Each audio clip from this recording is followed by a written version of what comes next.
Hi friends, welcome back to my channel. Parotta நல்லா சாஃப்ட்டா வரணுமா? அப்ப இட்லி பாத்திரம் இருந்தாலே போதும். அது என்ன டிப்ன்றத வீடியோல டீடைலா சொல்லிருக்கேன். சோ ஸ்கிப் பண்ணாம பாருங்க. இது கூடவே நம்ம டெய்லி லைஃப்ல நமக்கு தேவைப்படக்கூடிய முக்கியமான ஒரு சில கிச்சன் ஹேக்ஸும் ஷேர் பண்ணிருக்கேன். சோ வீடியோ பார்க்கிறதுக்கு முன்னாடி நம்ம சேனலை மறக்காம subscribe பண்ணிக்கோங்க. என்னோட நியூ அப்டேட்ஸ் தெரிஞ்சுக்க ஆசைப்பட்டீங்கன்னா பக்கத்துல இருக்கிற பெல் ஐக்கனையும் கிளிக் பண்ணிக்கோங்க. ஃபர்ஸ்ட் டிப் என்னன்னு பார்க்கலாம். இந்த மாதிரி கிழங்கெல்லாம் வாங்கி நம்ம கட் பண்ணுறோம் அப்படின்னா கையெல்லாம் ரொம்ப நமிக்க ஆரம்பிச்சிரும். அதுக்கு இந்த ஒரு சின்ன டிப்பை ஃபாலோ பண்ணிக்கோங்க. ஒரு அகலமான பாத்திரத்தில் நிறைய தண்ணி எடுத்துக்கோங்க. அதில் கொஞ்சமாக மஞ்சத்தூள், ஒரு 2 டிராப்ஸ் அளவுக்கு தேங்காய் எண்ணெய் சேர்த்துக்கோங்க. கூடவே ஒரு 1/4 டீஸ்பூன் அளவுக்கு உப்பு சேர்த்து நல்லா மிக்ஸ் பண்ணி விட்டுக்கோங்க. இந்த கிழங்க இந்த மாதிரி உள்ளே போட்டு எல்லா பக்கமும் நல்லா திருப்பி விட்டுட்டு ஒரு 10 நிமிஷத்துக்கு அப்படியே விட்டுருங்க. இதில் இருக்கிற மண் எல்லாமே நல்லா கரைஞ்சி வர ஆரம்பிச்சிரும். அதே மாதிரி கிழங்க கட் பண்ணும்போது கையில் ஒரு விதமான நமிச்சல் ஏற்படும் இல்லையா? ஸோ அந்த நமிச்சல் சுத்தமாக இருக்காது. சம்டைம்ஸ் பார்த்தீங்கன்னா சமைச்சதுக்கப்புறம் கூட அந்த கிழங்க சாப்பிடும் போது ஒரு மாதிரி நாக்கு நமிக்கிற மாதிரி இருக்கும். அந்த மாதிரி ஆகாமல் இருக்கிறதுக்கு, அதை அவாய்ட் பண்ணுறதுக்கு இந்த சின்ன டிப்ஸை ஃபாலோ பண்ணிக்கோங்க. கிழங்கு இந்த மாதிரி 10 நிமிஷம் ஊற வச்சுட்டு அதுக்கப்புறம் எடுத்து கட் பண்ணோம் அப்படின்னா நமக்கு கட் பண்ணுறதும் ரொம்ப ஈஸியாக இருக்கும். இந்த மாதிரி கருணக்கிழங்குல நம்ம வாங்குகிறோம் அப்படின்னா கட் பண்ணும்போது ரொம்ப ஹார்டாக இருக்கும் இல்லையா? ஸோ பீஸ் போடுறதும் நமக்கு ரொம்ப சிரமமாக இருக்கும். இந்த மாதிரி ஊற வச்சுட்டு கட் பண்ணி பாருங்கள், ரொம்ப ஈஸியாக இருக்கும். கையில் நமிச்சல் ஏற்படாமல் இருக்கிறதுக்காக நான் 2 பக்கமும் பாலிதீன் கவர் போட்டிருக்கேன். ஸோ பாலிதீன் கவர் போட்டதுக்கப்புறமா கிழங்க கையில் பிடிச்சி இந்த மாதிரி கட் பண்ணிங்க அப்படின்னா கட் பண்ணும்போது ரொம்ப சாஃப்டாக இருக்கும். கையிலையும் அந்த நமிச்சல் ஏற்படாமல் இருக்கும். இந்த மாதிரி கிழங்கெல்லாம் சாப்பிட்றதுக்கும் ரொம்ப நல்லாயிருக்கும். உடலுக்கும் பார்த்திங்கன்னா ரொம்பவே நல்லது. நிறைய ஹெல்த் பெனிஃபிட்ஸ் இருக்கும். ஆனால் இதை கட் பண்ணுறதுக்காகவே இதை நம்ம வாங்குறதுக்கு யோசிப்போம். ஸோ இந்த ஒரு சின்ன டிப்பு தெரிஞ்சால் போதும், எவ்வளோ கிழங்கா இருந்தாலும் ஈஸியாக கட் பண்ணி எடுத்துடலாம். ஸோ அந்த தண்ணியில் நீங்கள் ஊற வச்சு பாருங்கள், செம்ம சாஃப்டாக மாறிடும். கட் பண்ணுறதே நமக்கு தெரியாது. சிரமமே இல்லாமல் ரொம்ப ஈஸியாக கட் பண்ணுறதுக்கு இந்த சின்ன டிப்பை ஃபாலோ பண்ணிக்கோங்க. இப்போ பாருங்கள், எல்லாத்தையும் நான் கட் பண்ணி க்ளீன் பண்ணி எடுத்துட்டேன். ஸோ ரொம்ப ஈஸியான ஒரு டிப், கண்டிப்பாக ட்ரை பண்ணி பாருங்கள். இந்த மாதிரி பாலிதீன் கவரை கையில் போட்டுட்டு கட் பண்ணுறதுனால சுத்தமாக எந்த விதமான நமிச்சலும் இருக்காது. ஒரே மாதிரி ஈவனாக பீசஸ் போட்டு எடுத்துட்டேன். ஸோ இதை யூஸ் பண்ணி நம்ம சிப்ஸ் போட்டுக்கலாம். இந்த மாதிரி கிழங்கெல்லாம் வாங்கினீங்க அப்படின்னா கண்டிப்பாக மறக்காமல் இந்த டிப்பை ஃபாலோ பண்ணிக்கோங்க. அடுத்த டிப் என்னன்னு பார்க்கலாம். பச்சை மிளகாயை கையில் வச்சு நறுக்கும் போது ஒரு விதமான எரிச்சல் ஏற்படும். தெரியாமல் முகத்துலலாம் வச்சிட்டோம் அப்படின்னா ரொம்ப எரிச்சலாக இருக்கும். இந்த மாதிரி சிசர் யூஸ் பண்ணி கட் பண்ணிங்க அப்படின்னா ரொம்ப ஃபாஸ்ட்டாக கட் பண்ணிடலாம், ஈஸியாக கட் பண்ணிடலாம். ஒரே மாதிரி ஷேப்லையும் கட் பண்ணிடலாம். பிகினர்ஸாக இருக்கீங்க அப்படின்னா கண்டிப்பாக இந்த டிப் ரொம்பவே யூஸ்ஃபுல்லாக இருக்கும். ட்ரை பண்ணி பாருங்கள். அடுத்த டிப் என்னன்னு பார்க்கலாம். அதிகமான குவான்டிட்டியில் நீங்கள் வாழைப்பழம்லாம் வாங்கி வைக்கிறீங்க அப்படின்னா இந்த டிப்பை ஃபாலோ பண்ணி ஸ்டோர் பண்ணி வச்சுக்கோங்க. அழுகி போகாமல் ரொம்ப நாளைக்கு வச்சு யூஸ் பண்ணிக்கலாம். இதுக்காக 2 டிஷ்யூ பேப்பர் எடுத்திருக்கேன். அதை தண்ணியில் நனைச்சிட்டு இந்த காம்பு பகுதியில் போட்டு விட்டுட்டீங்க அப்படின்னா 1 வீக் ஆனாலும் பழம் கெட்டு போகாது. சப்போஸ் டிஷ்யூ பேப்பர் இல்லை அப்படின்னா பாலிதீன் கவரை இந்த மாதிரி நல்லா மடிச்சுட்டு காம்பு பகுதியில் சுற்றி விட்டுட்டீங்க அப்படின்னா பழம் கெட்டு போகாமல் கருத்து போகாமல் இருக்கும். இதை இன்னொரு மெத்தட்லையும் ஸ்டோர் பண்ணலாம். அகலமான பாத்திரத்தில் கொஞ்சமாக தண்ணி எடுத்துட்டு அந்த காம்பு பகுதி மட்டும் நனைகிற மாதிரி தலைகீழாக இந்த மாதிரி திருப்பி வச்சிட்டிங்க அப்படின்னா 1 வீக் ஆனாலும் கெட்டு போகாது. அடுத்த டிப் என்னன்னு பார்க்கலாம். ஏதாவது பொருள் வாங்குகிறோம் அப்படின்னா அதில் இந்த மாதிரி குட்டியாக ஸ்டிக்கர்ஸ்லாம் ஒட்டி வச்சுருப்பாங்க இல்லையா? அந்த ஸ்டிக்கர்ஸை எடுத்துக்கோங்க. இந்த மாதிரி செலஃபன் டேப்பில் ஸ்டார்டிங் பாயிண்ட் கண்டுபிடிக்கிறதுக்கு ஆல்ரெடி ஒரு டிப்ஸ் ஷேர் பண்ணியிருந்தேன். அதையும் செக் பண்ணி பார்த்துக்கோங்க.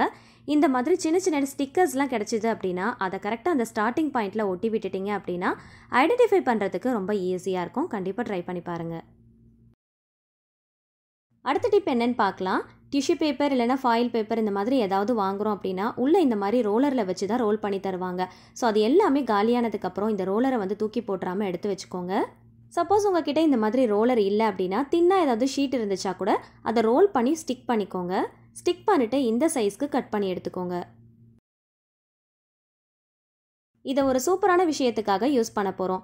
சார்ஜர் ஒயர்லாம் இருந்துச்சுன்னா அதை நல்லா சுருட்டிட்டு ஹேண்ட்பேக்கில் அப்படியே வச்சு கொண்டு போவோம் இல்லையா? ஸோ அந்த மாதிரி வச்சோம் அப்படின்னா சம்டைம்ஸ் டேமேஜ் ஆகிடும். அந்த மாதிரி ஆகாமல் இருக்கிறதுக்கு இந்த மாதிரி ரோலர் ஷீட்குள்ளே வச்சு நல்லா ரோல் பண்ணிவிட்டு உள்ளே வச்சோம் அப்படின்னா டேமேஜ் ஆகாமல் இருக்கும். அதே மாதிரி எந்த பக்கம் திருப்பி போட்டாலும் கலையாது. ஸோ அழகாக ஆர்கனைஸ் பண்ணுறதுக்கு இது ரொம்பவே ஹெல்ப்ஃபுல்லாக இருக்கும். ஹேண்ட்பேக்கில் வச்சு எடுத்துகிட்டு போகிறதுக்கு ரொம்ப ஈஸியாக இருக்கும். ட்ரை பண்ணி பாருங்கள். அடுத்த டிப் என்னன்னு பார்க்கலாம். வேலைக்கு போகிற பெண்களாக இருக்கீங்கன்னா கண்டிப்பாக இந்த டிப் உங்களுக்கு ரொம்பவே யூஸ்ஃபுல்லாக இருக்கும். இந்த மாதிரி 2 பாட்டில்ஸில் ஏதாவது லிக்விட் ஐட்டம் வச்சு ஒரே ஹேண்ட்பேக்கில் எடுத்துகிட்டு போகிறீங்க அப்படின்னா இந்த ஒரு சின்ன டிப்பை ஃபாலோ பண்ணிக்கோங்க. பாலிதீன் கவரை இந்த மாதிரி 2ஆக மடிச்சுட்டு ஃபஸ்ட்டு இந்த மாதிரி மேலால் வச்சுக்கோங்க. வச்சுட்டு ஃபஸ்ட்டு இருக்கிற பாக்ஸில் வந்து டைட்டாக லிட் க்ளோஸ் பண்ணிக்கோங்க. அடுத்து இந்த மாதிரி ஒரு கையை வச்சு லைட்டாக ஒரு கேப் விட்டுட்டு அதுக்கப்புறமா இன்னொரு பாட்டிலில் நல்லா டைட்டாக மூடி போட்டு மூடிக்கோங்க.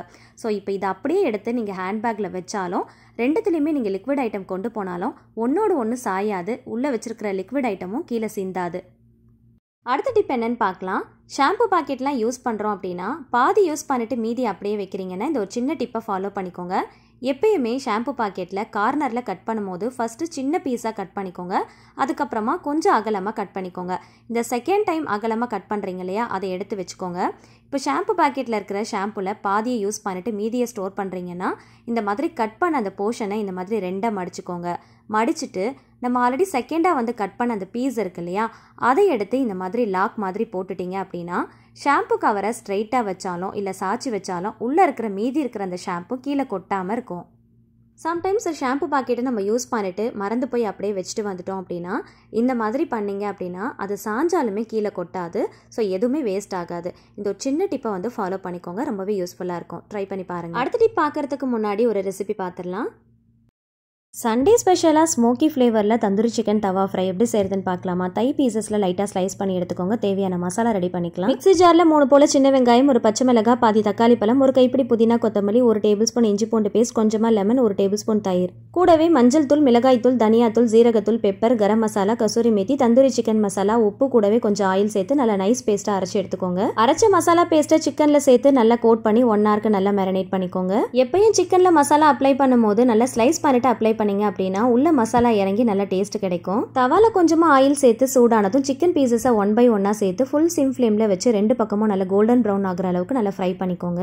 2 பக்கமும் நல்ல கலர் சேஞ்ச் ஆகணும். அட் த சேம் டைம் நல்லா குக் ஆகணும். இதுக்கு ஒரு நல்ல ஸ்மோக்கி ஃப்ளேவர் கொடுக்கறதுக்காக சிக்கன் பீசஸை ஒரு பிளேட்ல வச்சுட்டு ஒரு சின்ன பவுல்ல கோல் நல்லா ஹீட் பண்ணிட்டு கொஞ்சமா கீ அப்ளை பண்ணி லிட் க்ளோஸ் பண்ணி ஒரு 10 மினிட்ஸ்க்கு அப்படியே விட்டுட்டீங்க அப்படின்னா நல்ல ஒரு ஸ்மோக்கி ஃப்ளேவர்ல தந்தூரி சிக்கன் தவா ஃப்ரை ரெடி. பிரியாணி கூட சர்வ் பண்ணும்போது அல்டிமேட்டா இருக்கும். ட்ரை பண்ணி பார்த்துட்டு ஃபீட்பேக் ஷேர் பண்ணுங்க. பேஜை மறக்காம ஃபாலோ பண்ணுங்க.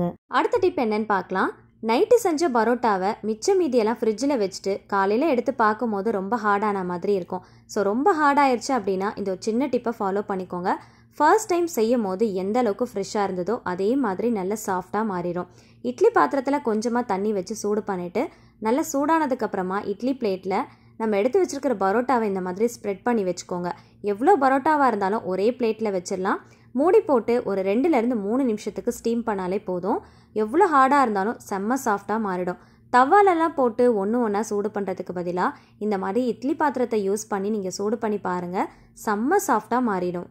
அதிகமான குவான்டிட்டியில் பரோட்டாலாம் நம்ம தவாவில் போட்டு ரீஹீட் பண்ணணும் அப்படின்னா கண்டிப்பாக கொஞ்சமாவது டைம் எடுக்கும். அதே மாதிரி அந்தளவுக்கு சாஃப்டாகவும் ஃப்ரெஷ்ஷாகவும் இருக்காது. ஆனால் இட்லி பாத்திரத்தில் ஒரே டைமில் மொத்த பரோட்டாவும் வச்சு ஸ்டீம் பண்ணி எடுத்துக்கலாம். நல்ல சாஃப்டாகவும் இருக்கும், நல்ல ஃப்ரெஷ்ஷாகவும் இருக்கும், டைமும் ரொம்ப சேவ் ஆகும். ஃப்ரெஷ்ஷாக செய்யும் போது எந்த அளவுக்கு சாஃப்டாக இருந்ததோ அதே மாதிரி நல்ல செம்ம சாஃப்டாக இருக்கும். ஸோ கண்டிப்பாக ட்ரை பண்ணி பாருங்கள். இந்த வீடியோ உங்களுக்கு யூஸ்ஃபுல்லாக இருந்துச்சுன்னா மறக்காமல் லைக் பண்ணுங்கள். உங்களோட ஃப்ரெண்ட்ஸ் அண்ட் ஃபேமிலிஸ் கூட ஷேர் பண்ணிக்கோங்க. இதில் எந்த டிப் உங்களுக்கு பிடிச்சிருந்துச்சுன்னு மறக்காமல் கமெண்ட்டில் சொல்லுங்கள். இந்த மாதிரி இன்னும் நிறைய இன்ட்ரெஸ்டிங்கான டிப்ஸ் அண்ட் ட்ரிக்ஸ் அறிஞ்சிக்க ஆசைப்பட்டீங்கன்னா நம்ம சேனலை மறக்காமல் சப்ஸ்கிரைப் பண்ணிட்டு தொடர்ந்து சப்போர்ட் பண்ணுங்கள். Thank you so much. கீப் வாட்சிங்.